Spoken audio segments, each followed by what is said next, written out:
Boa noite a todos os presentes, sejam bem-vindos ao Centro Espírita Jesus de Nazaré. Boa noite também aos nossos amigos internautas. Agradecemos aos nossos facilitadores, Jomar Gontijo, Irley Souza e Alexandre Moll. Estarão junto a nós facilitando o estudo de hoje de perguntas e respostas. Boa noite, senhoras e senhores, sejam bem-vindos. É uma alegria estarmos aqui nessa noite. Boa noite, meu amigo Mancebo, o jovem Mancebo. Meu amigo Jomar, seja bem-vindo, prazer em vê-lo. Nossos amigos internautas também recebam nossos abraços, do Brasil e do mundo inteiro que nos assistem. Bom, como é de costume, nós vamos começar aqui do nosso lado esquerdo, que é o Jomar, que é o piorzinho que está aqui na mesa, que fica do lado esquerdo, Então,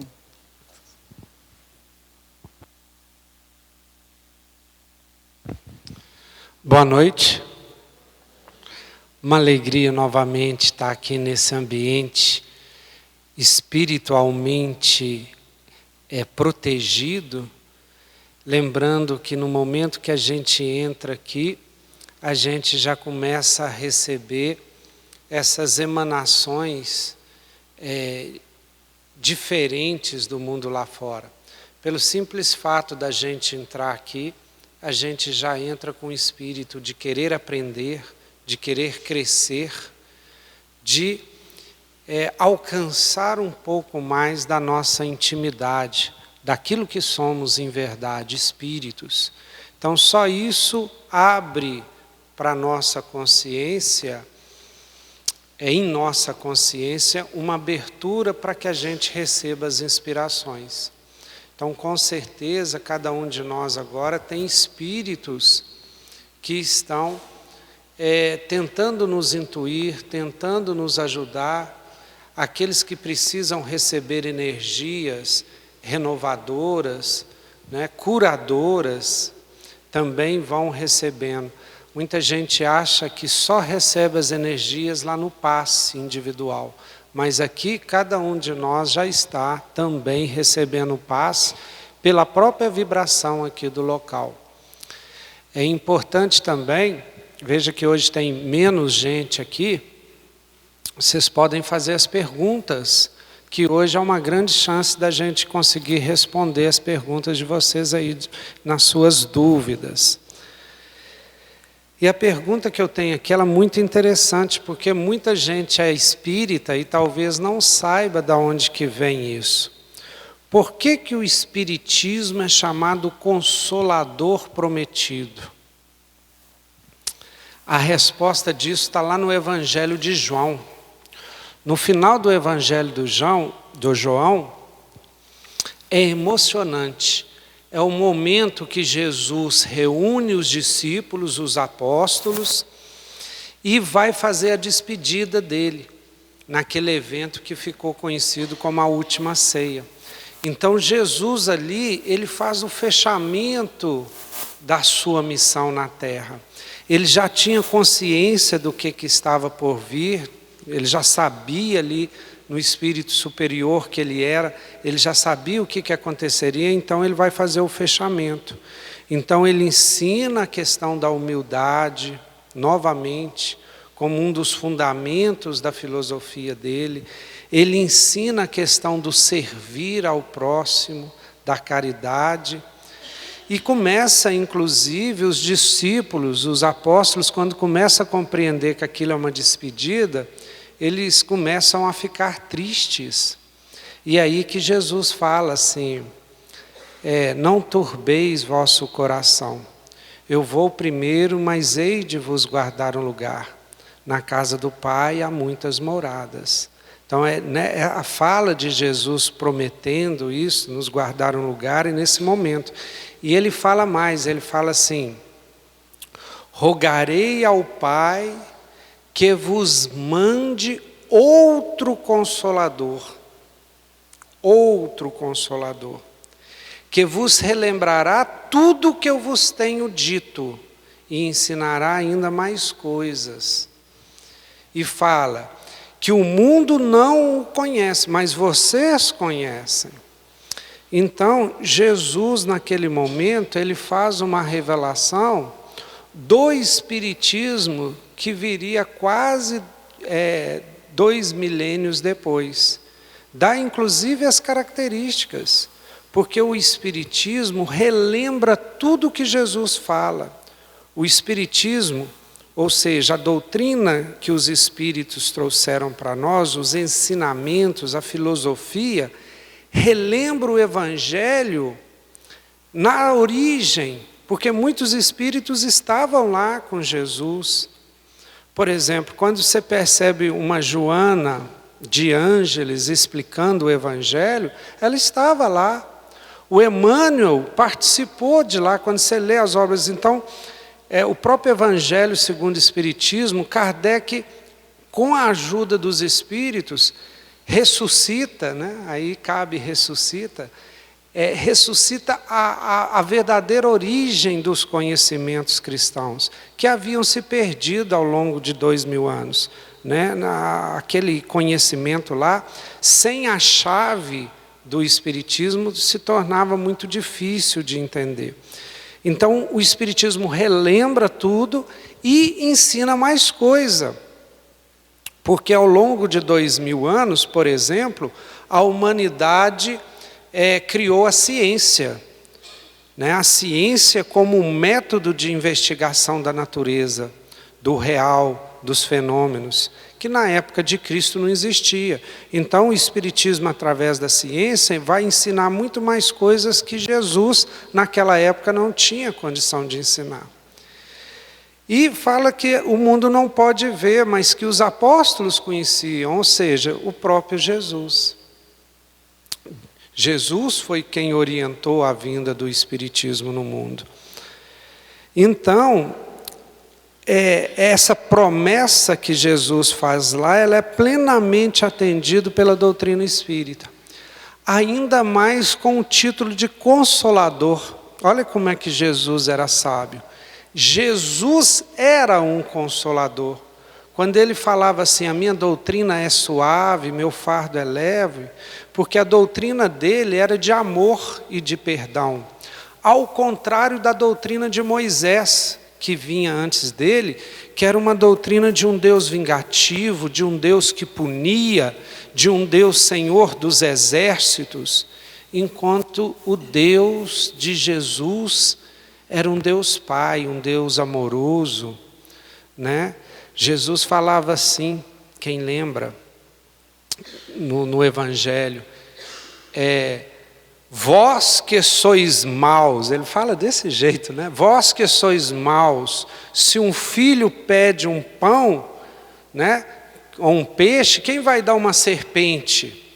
Você nunca faz isso para um filho seu. Agora imagina Deus, o tanto que Ele é bom para nós. Por isso que a doutrina dele era uma doutrina consoladora. Enquanto a lei de Talião falava olho por olho, dente por dente, Jesus falava perdoe os pecados. Né? Então Jesus era um consolador e a doutrina espírita também o é. Quando a gente vê a lei das reencarnações e do progresso infinito, você percebe que é o seguinte, eu posso ter errado muito nessa vida, mas eu não vou para um fogo eterno do inferno. Deus não é mal assim de condenar alguém eternamente ao inferno, mas Ele vai te dar outras oportunidades de você se arrepender, de você consertar o que você errou, de você reequilibrar pelo trabalho, pelo amor, também pela dor, se for necessário. Mas então essa doutrina é consoladora. Por isso então que o Espiritismo é chamado o Consolador Prometido.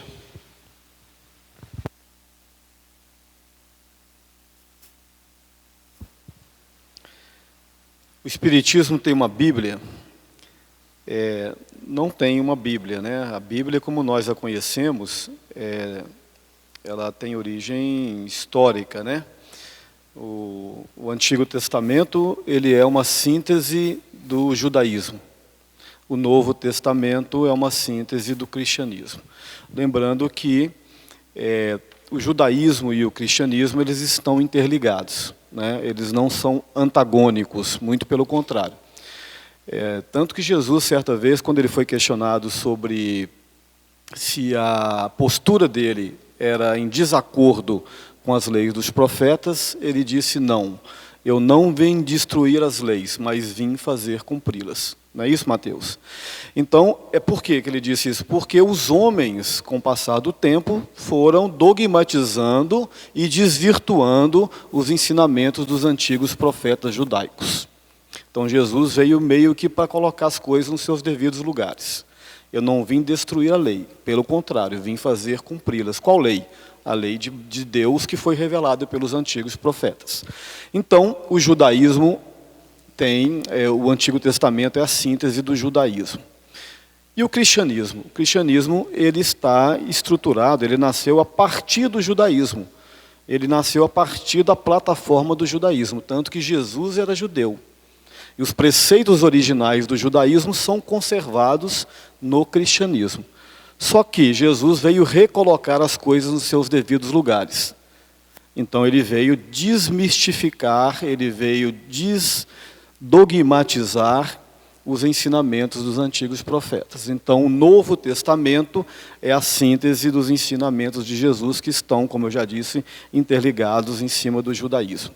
Pois bem, o Espiritismo, como ele é uma corrente filosófica que nasceu na Europa no século XIX, ele também é herdeiro dessa cultura judaico-cristã.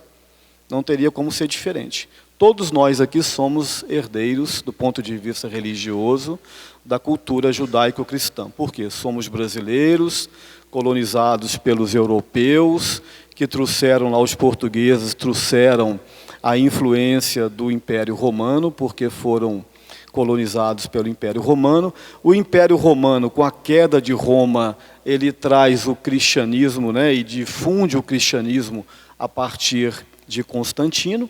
Então, toda essa cultura religiosa, ele foi trazido para Portugal e trazido para o Brasil pelos europeus. Então, a nossa cultura tem a origem judaico-cristã.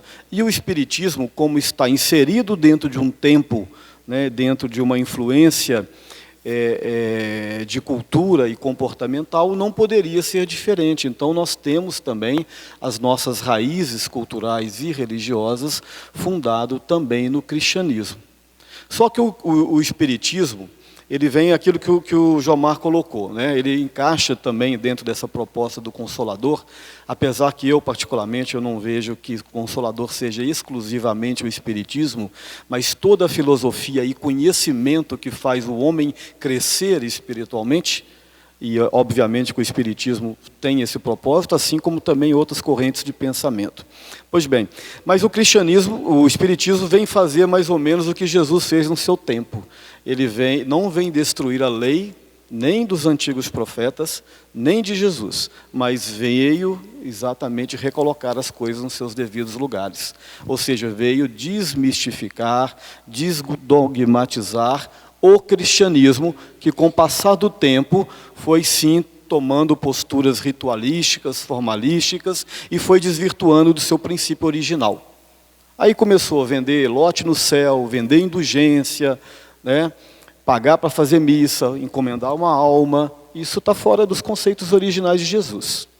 Então o Espiritismo é uma filosofia, uma doutrina, que respeita os ensinamentos religiosos, tanto de outras religiões quanto também do judaísmo e do cristianismo, mas tem uma nova proposta, uma proposta de conhecimento a partir da razão, não desprezando tudo aquilo que os antigos profetas, inclusive Jesus, trouxe de bom para a humanidade.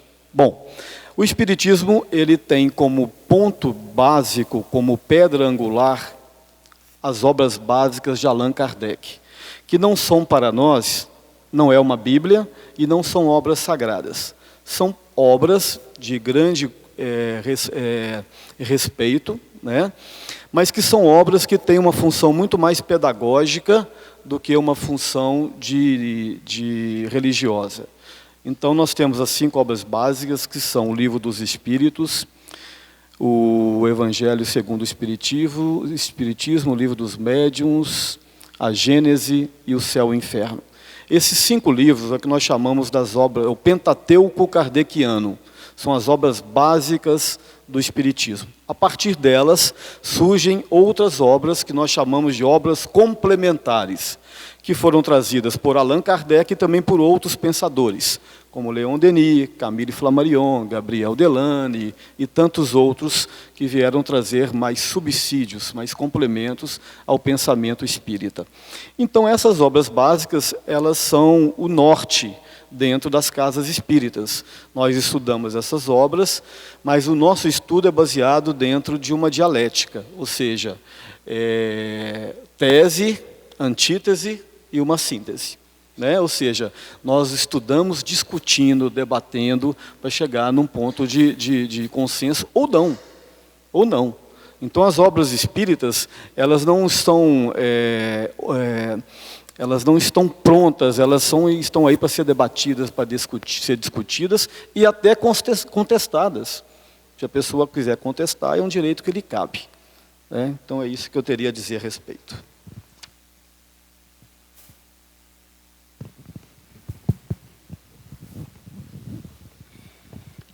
Boa noite a todos, que Jesus esteja conosco. Aqui uma questão que tem 3 perguntas em si. Toda vez que eu vou tomar um passe, passo um monte de pensamentos ruins. Por quê? Primeiro, meus queridos irmãos, não é o passe. Passe é transfusão de energia. Passe quer dizer manipulação fluídica ou magnetismo, que é a mesma coisa. E o passe na casa espírita, geralmente, chama passe misto, aonde tem o passista e tem o companheiro protetor ou os mentores, organizadores da equipe de passe, que transmite a energia, e essa energia ela é transmitida para o paciente. Quando o paciente ele sente esse tipo de pensamento, é devido à sua própria oscilação de pensamento, e muitas vezes são aqueles companheiros, aqueles irmãos desencarnados, ou na mesma sintonia de vibração nossa, ou talvez aqueles que querem nos cobrar alguma coisa que nós fizemos em outras vidas, então não quer que nós evoluímos, não quer a nossa transformação. Então vem aqueles pensamentos ruins, negativos. Até no nosso departamento de estudo, de passe, costumo muito a dizer, me diga o que você está pensando, Mateus, que direi com quem tu estás. Porque o pensamento é tudo na nossa vida. Nós atraímos para nós as energias negativas ou boas. Atraímos doenças, fantasmas, ou doenças psicológicas, através do pensamento. Para vocês terem uma ideia, provado pela ciência, gravidez psicológica. A pessoa coloca na cabeça que está grávida e sente todo o sintoma da gravidez, sem ter gravidez nenhuma. E também doenças. Tem pessoas que colocam na cabeça que está com câncer, ou tuberculose, ou seja o que for, e vai ao médico, não existe nada. Mas ela fala que está doente e sente aqueles sintomas. Então, quando nós vamos tomar esse passe, são esses irmãos que transferem essa energia negativa para que nós não recebemos aquela energia. Criamos uma abóbada e aquela energia que é doada não é aceita. É como uma coisa de nós tomar um remédio para cirrose hepática e não parar de beber bebida alcoólica. É a mesma coisa. Aí há outra questão acompanhando essa. E há algo a fazer para não acontecer isso? Sim. São os nossos pensamentos positivos. É pensamento em coisas boas. Na hora que está tomando um passe, é mentalizar Jesus. Mestre amado Jesus, ajuda-me, Jesus, que eu possa receber essa energia para a minha transformação, para a minha reforma íntima. Porque à medida que nós colocamos pensamento positivo na nossa vida, essa sintonia negativa não nos atinge. Porque só há termo bíblico. Jesus expulsou o demônio, que demônio vem de daimon. Daimon já dizia Sócrates, ouça os meus daimons. Daimon quer dizer espíritos. Não é o demônio que as igrejas dogmáticas colaram, aquele que Deus criou para nos perseguir, para nada disso. Deus é amor, Deus é justiça. Então, é essa situação que nós temos que pensar e trair para nós as energias de paz, de amor, e agradecer a Deus, agradecer a Jesus, porque esse pensamento negativo, com o nosso pensamento positivo, ele não vai nos atingir. Isso chama autopasse. É nós orarmos naquele momento e não trazer naquele momento pensamentos do cotidiano da nossa vida, os conflitos na família, conflitos na sociedade, conflitos na área de trabalho. Nós atraímos para nós energias negativas e sintoniza com a energia dos mesmos irmãos. E a terceira é completando. E também notei que depois que passei pela acolhida desta casa e estou fazendo o evangelho no lar, ficou pior. Nós até já respondemos. Ney Lúcio, no livro O Evangelho no Lar, ele traz para nós, se num edifício de 20 andares, uma pessoa estiver fazendo o evangelho no lar, ela irradia energia positiva para aquele prédio. Se uma pessoa naquele prédio estiver fazendo o evangelho no lar, ele vai irradiar energia para o bairro, e o bairro para a cidade. Então o evangelho no lar é a proteção que o lar tem. E quando há essas colocações, porque se nós observarmos quantas reencarnações nós já passamos, quantos milênios de ano nós temos. Se eu perguntar a vocês quantos anos eu tenho, você vai falar, o Riley fez 27 anos dia 2. Vocês multiplicam isso por milhares. Mais de 50 reencarnações, baseado em 200 de cada uma. E se nós estamos hoje na Terra ainda, com os nossos conflitos, com os nossos problemas físicos, patológicos, sociais, que nós estamos colhendo o que plantamos. Então, meu querido irmão, querida amiga que fez essa pergunta, é nós continuarmos com o Evangelho, é não desistir do tratamento, é vir participar dos estudos, dos trabalhos na casa. Joana de Anjos narra para nós, através de Valdo Pereira Franco, que o melhor remédio para ajudar esses queridos irmãos que não quer que nos evolua é o trabalho. É o trabalho na caridade, é ajudar o próximo, é ir para os asilos, que nós não falamos em asilo mais, é lar dos idosos.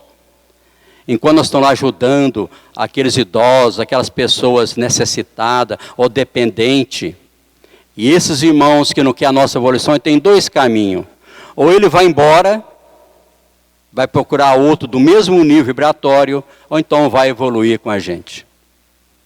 É só oração, modificação moral, elevação espiritual e pensamentos positivos. Com certeza vai chegar um ponto que nós ficaremos muito melhores.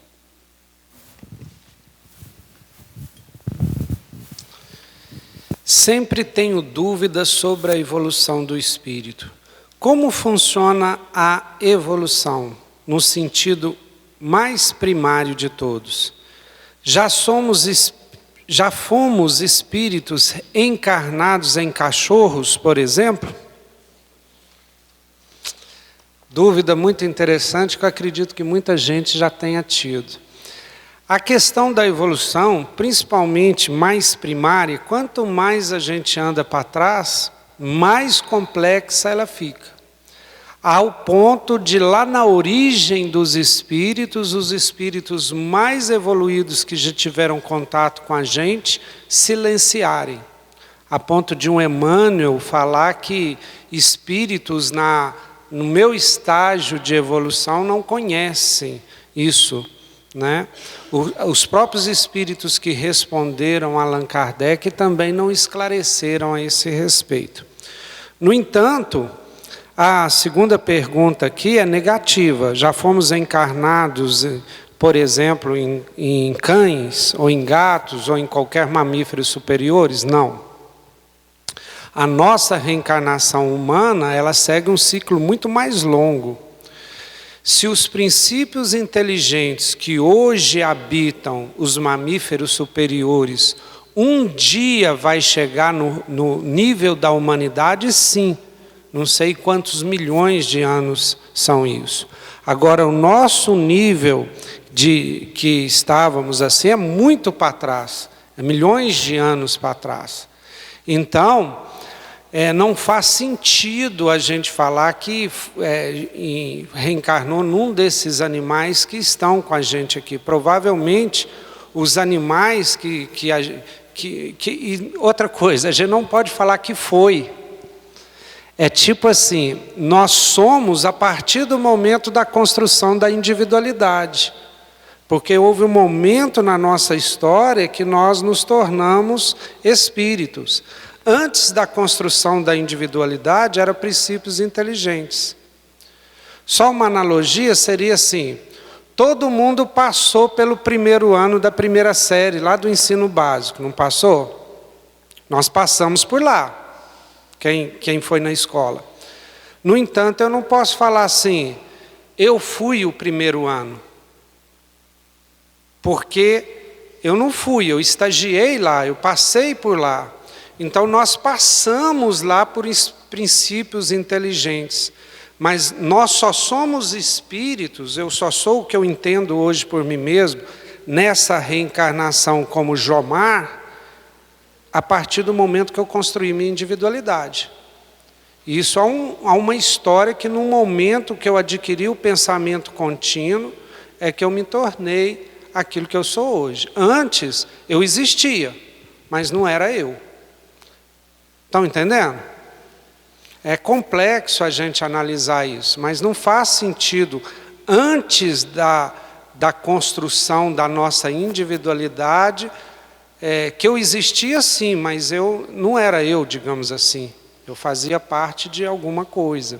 E aí, nesse processo de evolução que eu fui me construindo. Eu, espírito. Então, é um tema muito complexo. Quem quiser aprofundar, né, estavam me falando na biblioteca aí, tem o livro Alma dos Animais, do Paulo Neto, que ele vai descrever, demonstrando que os animais têm um princípio inteligente, né, que a gente pode chamar de alma, né, é alguma coisa rudimentar que está evoluindo. Inclusive, a gente nota que a presença dos animais perto de nós, porque nós estamos lá na frente na evolução, eles ficando perto da gente, cada vez mais eles estão evoluindo. Ou seja, nós passamos também pela convivência um pouco da nossa evolução com ele. É tipo nós perto de Jesus, e quem conviveu com Jesus conseguiu evoluir muito. Imagina os apóstolos, aquele pessoal ali com a presença de Jesus, o exemplo de Jesus, acabou que conseguiram evoluir bastante. É mais ou menos parecido como os animais perto da gente, eles também vão aprendendo com a gente, né? É isso. Estou me lembrando aqui, Jomar, de um poema do Rubens Romanelli, né? Que ele consegue, de uma forma bem poética, sintetizar esse processo, né, da evolução segundo a visão do Espiritismo. Ele diz mais ou menos assim: de muito longe venho em surtos milenários, vivi na luz dos sóis, vaguei por 1000 esferas, e preso ao turbilhão dos motos planetários, fui lodo e fui cristal no alvor das priscas eras. 1000 formas animei nos reinos multifários, fui planta no verdor de verdes primaveras, e após desenvolver impulsos embrionários, galguei novos degraus, fui fera entre as feras. E depois que em mim brilhou o facho da razão, fui o íncola feroz das tribos primitivas, e como tal vivi por vidas sucessivas. E dentro da espiral da eterna evolução, um dia alcançarei em planos bem diversos a glória de ser luz na luz dos universos. Então Rubens Romanelli foi muito feliz, né, quando ele consegue, com poucas palavras, sintetizar esse ponto de vista do Espiritismo, que nós não queremos dizer que seja plenamente a verdade, porque a gente não tem certeza. Está no livro Primado do Espírito, não é isso? Exatamente. E o Rubens Romanelli viveu muito aqui em Divinópolis. Ele é nascido aqui, inclusive, né? Ele é divinopolitano. Não tenho certeza não, mas ele viveu bastante aqui, né? Então tá. Então vamos pesquisar isso aí, né? Deitei um dia depois do almoço, pois trabalho à noite. Parece que eu estava dormindo, mas me vi sair do meu próprio corpo e ficava flutuando no meu quarto. Não tive medo. O que fazer? Que bom que você não teve medo, porque eu teria, né? E muito. Olha, isso é um fenômeno que não é muito comum, mas é um fenômeno mediúnico, né? Que é um desprendimento, uma expansão perispirídica.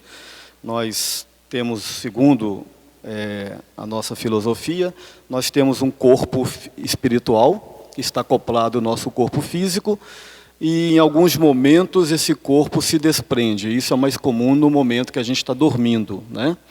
Algumas pessoas têm esse fenômeno quando estão ou em vigília durante o dia normal, acordados, ou quando tiram uma soneca. Então, tem até umas correntes aí que chamam-se progestologia, conscienciologia, que estudam mais profundamente esse fenômeno. Mas é um fenômeno espiritual, que não é um fenômeno comum, mas é um processo mediúnico muito interessante. Eu acredito que, se não te causar mal nenhum, não precisa de você se preocupar com isso. Uma outra pergunta rapidinha aqui. Qual o maior bem que o ser humano pode fazer a si próprio e qual o maior mal? É uma pergunta muito genérica, muito subjetiva, né? Eu vou dar a minha opinião, não quer dizer que seja verdade, não. Vou dar aquilo que eu penso. Acho que o maior bem que o ser humano pode se fazer é se autoconhecer. É o que diria Sócrates, né, que disse isso. Conheça-te a ti mesmo. Aliás, não foi nem Sócrates que disse, diz que estava escrito isso lá no templo de Delfos, né? E que Sócrates refletia sobre aquela frase que já estava lá antes dele. E, de fato, o autoconhecimento, ele advém realmente das vivências, das experiências e do conhecimento empírico que o homem adquire, né, nas suas pesquisas, nas suas dedicações. E eu acho que o mais importante é se autoconhecer, porque o homem, se conhecendo, ele se policia, ele sabe o que ele precisa trabalhar em si, ele sabe aquilo que ele precisa desenvolver, quais são as suas potencialidades e quais são os seus limites, né? E o homem que se conhece, ele se aceita, se aceitando, ele se perdoa, se perdoando, ele se ama naturalmente, né? E para a gente amar o próximo, que a gente fala muito é amar o próximo, né? Amar o próximo como a ti mesmo. Jesus teria dito isso, né? Então, eu acredito que ele já parte do pressuposto que quando você ama alguém, você já se ama primeiramente. Porque não adianta você amar o próximo se você não se ama. Então, amar o próximo como a ti mesmo, ou seja, conheça-te a ti mesmo, para depois conhecer o outro, amar o outro e amar a si mesmo. Antes, porém, amando a si mesmo. O maior mal que o homem pode fazer são vários, mas eu acredito que se renunciar, né, trabalhar contra a sua autoestima, é um grande mal. Se colocar de uma forma ruim diante do mundo, achar que ele é o pior dos seres humanos, né, que ele é um fracassado, que ele é um homem que não sabe amar, que não sabe perdoar. Não acho que trabalhar contra si mesmo, trabalhar contra a sua autoestima, talvez seja um dos piores males que o homem possa fazer a si mesmo. Além de outros, né, como suicídio e alguns outros. Fazer o mal aos outros também, né? Porque, na verdade, quando você faz o mal ao outro, você está fazendo o mal a si mesmo. Porque a responsabilidade do ato fica conosco. Isso aí.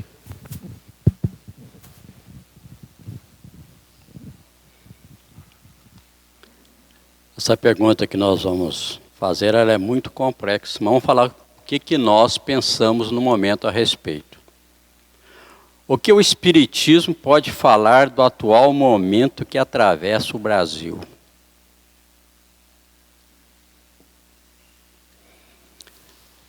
Termo bíblico, Jesus já diz para nós: a plantação é livre e a colheita é obrigatória. E nós colhemos o que plantamos.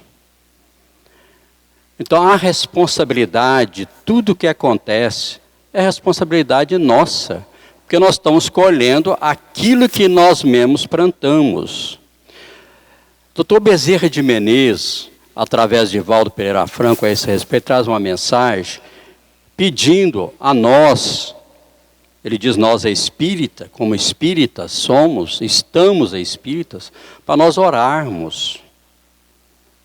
Porque segundo tem mais 2 livros do Robes Pinheiro trazendo a esse assunto, os irmãos das trevas, os irmãos que trabalham para o mal, está dominando a situação, né, daqueles irmãos ainda que dirigem o Brasil, aquele pessoal lá de Brasília, que são tudo gente honesta, perfeita, só pratica o bem, são induzidos para o mal, orientados para o mal. Inclusive um dos livros do Robes Pinheiro, ele mostra, um desses livros mostrando, não fala o nome, por causa de até para questão de respeito ao próximo, ele está sendo induzido pelos irmãos das trevas, para induzir o povo brasileiro que acredite nele. Junto com ela, trazendo o Brasil para essa situação. Vocês que têm só raciocinar, vai pensar quem é ela e quem é ele. Né? Então, as nossas coisas, nós estamos realmente colhendo. Então, agora nós orarmos. E se verificarmos, já tivemos muita evolução nesse mundo, meus irmãos. Começar Deus do Pitecantropos, Neandertais, lá na época até que o jovem amigo que já falou naquela época, né, dos animais, nós nunca fomos animais. Mas no Pitecantropos nós tínhamos o corpo igualzinho um macaco, esse aí foi macaco. Não, o espírito, inteligência suprema, não. Mas Deus daquela época, o que nós temos plantado na nossa vida? E não é só daqueles irmãos, não. Eu vi ontem, não sei se alguns de vocês viram, coisas raríssimas. Um jovem, andarilho, vendendo as coisas na maior necessidade, passando até fome, e ele comprou um salgadinho, não sei o que tem lá do rapaz, e era R$6. Ele pegou, deu 3 notas, de 6, pagou 3 notas de R$2. Só que uma da nota, a nota de 100 é muito parecida com a de 2.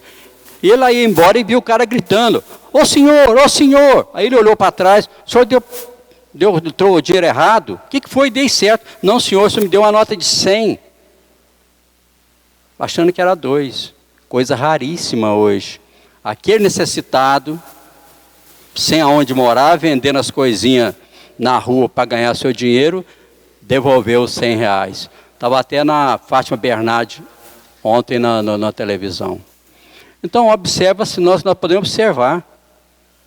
Olha as filosofias religiosas, lamentavelmente, é uma preconceituosa com a outra, fala em Jesus, fala em amor, amar a Deus sobre todas as coisas e ao próximo como eu vos amei, como diz Jesus, amar como a si mesmo, está lá em Levíticos, e discriminando os outros, cheio de preconceitos, dentro das próprias filosofias, uma preconceito com a outra, são sepulcros caiados, meus amigos. E a oportunidade está para nós mesmos nos transformar, nós mesmos evoluir. E à medida que nós formos evoluindo, com certeza nós vamos ter governantes melhores. Agora vamos observar uma coisa, como é que está sendo criada a mocidade hoje, aqueles que serão futuros governadores do planeta, do país, ou do planeta, que acontecendo em vários lugares, nosso Brasil. Só observar. Lá onde nós moramos, aqui no Manuel Valinhos, eu levei um susto, fiquei até com medo, porque tem uma pracinha em frente a onde a casa que nós compramos, perto da faculdade Pitágoras, né, de Manuel Valinhos ali. Tem um azar, tem uma pracinha. Viu daqueles jovens para a escola, estão lá usando drogas, outras coisas. Eu fiquei apavorado lá de cima, vendo que um monte de jovens, tudo drogando. E serão os futuros do país. Nós temos que orar. Mas orar não é da boca para fora, não. Palavras não adianta nada. Como diz o querido irmão Manuel Filomeno de Miranda. Tem muitas coisas que nós estamos orando, não sai nem do teto. Nós falamos da boca para fora.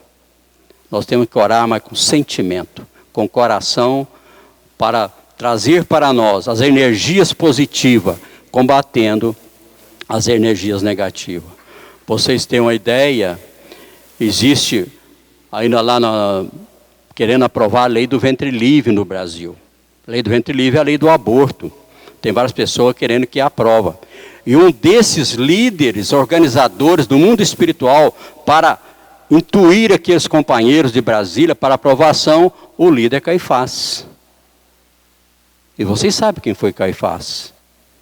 Já foi tantas vezes chamar para Jesus, para ele se evoluir, continua sendo o Senhor das trevas hoje, induindo aqueles companheiros para aprovação. E aí o que está acontecendo? E nós temos que orar para esses irmãos, para esses companheiros que estão no poder do nosso país, transmitindo energia positiva, sem criticar, sem querer condenar. Quem somos nós para condenar alguém? Mas é transmitir energia de amor, de honestidade e positiva para esses irmãos. Bom, tem duas questões aqui, eu vou tentar responder bem rápido, porque tem muitas questões aqui, vou passar para o Alexandre para ele tentar responder rápido também, a maioria das questões que estão com ele, que foram questões da noite de hoje. A primeira, parece ser da mesma pessoa pela letra. A tecnologia na Terra cada dia evolui mais, sabemos que elas vêm do mundo espiritual. Algum dia essas tecnologias, como o telefone, o WhatsApp, poderá substituir o médium na comunicação com os espíritos? Eu acredito que sim, tá? E acredito que isso não vai demorar muito. Nós já temos aí várias comunicações com os espíritos através de aparelhos eletrônicos. Só que ainda exigem médiuns de efeito físico para que isso funcione. Então, eu acredito que cada vez mais esses aparelhos serão mais sensíveis e que no futuro a própria energia nossa, de todo mundo, sem ser médium, já será suficiente para que esses aparelhos transmitam as instruções dos espíritos. E aí a comunicação com os espíritos vai ser uma coisa rotineira, né? Não precisando mais do médium. Seria como um telefone mesmo, você liga para os desencarnados e conversa com eles. Você tem o seu celular aqui, o desencarnado tem um celular de lá, você conversa normalmente. Acredito que isso vai acontecer sim. Nosso mundo ainda é muito grosseiro, assim como nossos corpos. A morte do corpo físico ainda nos machuca muito, como a mãe que deixa um filho órfão. Nos mundos mais evoluídos, a morte também existe? Como é? Também existe, né? Mas como você tem a certeza da vida futura e vai, por exemplo, ter o celular, que você liga para a mãe, liga para o seu filho, então não vai ser tão dura igual é para nós, igual ele falou aqui. Vai ser considerada como uma viagem. Como a gente viaja, por exemplo, o filho vai para a Europa estudar, fica um tanto de tempo lá e depois volta, sofre, né? Não deixa de sofrer, igual a mãe sofre com o filho que viaja, né? Na verdade, o que acontece é o seguinte, aqui o filho volta, no caso a mãe morre também e vai para lá e fica todos lá, porque na verdade o mundo verdadeiro é lá, não é aqui. Esse mundo aqui nosso aqui é o transitório. Então eu acredito que a morte ainda existe. O que acontece, se continuarmos, e o que está escrito lá nas obras básicas, é que o espírito ele vai evoluindo tanto que ele não precisa mais reencarnar. Então esse mundo aqui que é provisório é um mundo temporário para nós espíritos ainda imperfeitos. Quando o espírito chega num determinado nível, ele não precisa mais voltar na matéria. Ele continua a evolução dele lá no mundo espiritual. Então é a gente que ainda precisa da matéria para evoluir.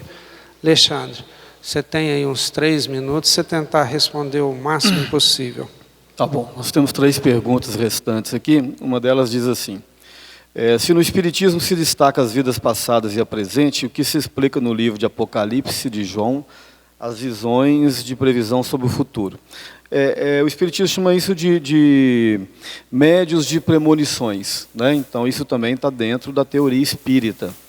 Existem médiuns que eles, né, conseguem ter essas informações com relação a coisas que já estão bem desenvolvidas ou já estão bem elaboradas. Imagine um homem, por exemplo, que vai subir numa montanha e dali ele tem uma visão ampla de tudo que está acontecendo, uma estrada, por exemplo.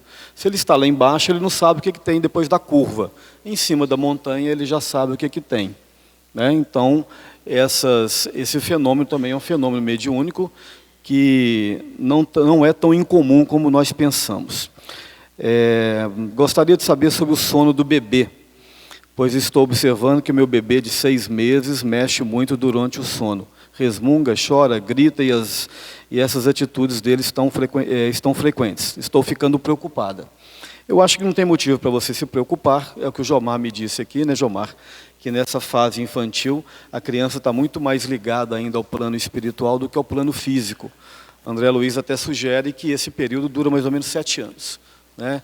É o período em que o corpo físico está se desenvolvendo, e principalmente do ponto de vista cognitivo, e o espírito, né, ele vai acompanhando esse processo. Quando o espírito já está bem, relativamente desenvolvido, o cérebro está bem estruturado, aí ele tem o espírito tem uma fluidez maior nas suas manifestações. Então esse período é de fato um período comum e que não tem nada para você se preocupar, acredito que não. Ouvi falar que quando estamos dormindo, um sono profundo, nosso espírito sai do corpo para resolver alguns problemas com relação à nossa vida carnal. Mas, lógico, não lembramos. Isso realmente acontece? Sim, nós já tratamos disso aqui anteriormente. É um fenômeno mediúnico também, que se chama-se desdobramento ou emancipação espiritual. Isso também é muito comum. Obrigado e boa noite, né? Você vai agradecer ou quer que eu faça os agradecimentos? Então, nós agradecemos a todos pela presença, os encarnados e os desencarnados, né? Os internautas também, todos aqueles que mandaram as perguntas, muito obrigado. Agradecemos o carinho de vocês e a presença de vocês. Boa noite a todos.